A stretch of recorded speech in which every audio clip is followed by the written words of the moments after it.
Welcome to Let Me Fix This. Enjoy the video. You begin by opening the Android project and launching a terminal in the repo root. First, run git remote v to see the current origin URL and confirm which remote is set. If you already have uncommitted changes, stash or commit them now so the history stays clean. Once done, decide whether you will update the origin URL or add a new remote name. This affects later commands, so make a clear choice before proceeding. Now you perform the actual remote update. Use git remote setURL origin new URL to replace the origin URL. You do this when the remote location changed.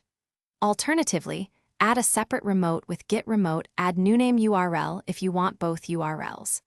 After executing the command, run git remote v to verify the change and git fetch origin or git fetch new name to ensure connectivity. Make sure authentication, SSH key or token, matches the chosen URL type, otherwise fetch will fail.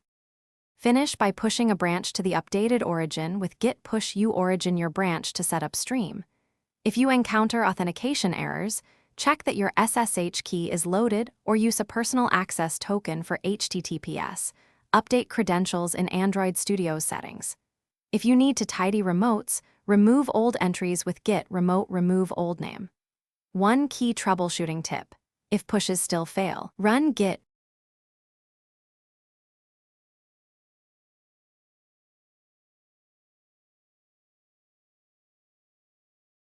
Thanks for watching. If you found this helpful, don't forget to like and subscribe.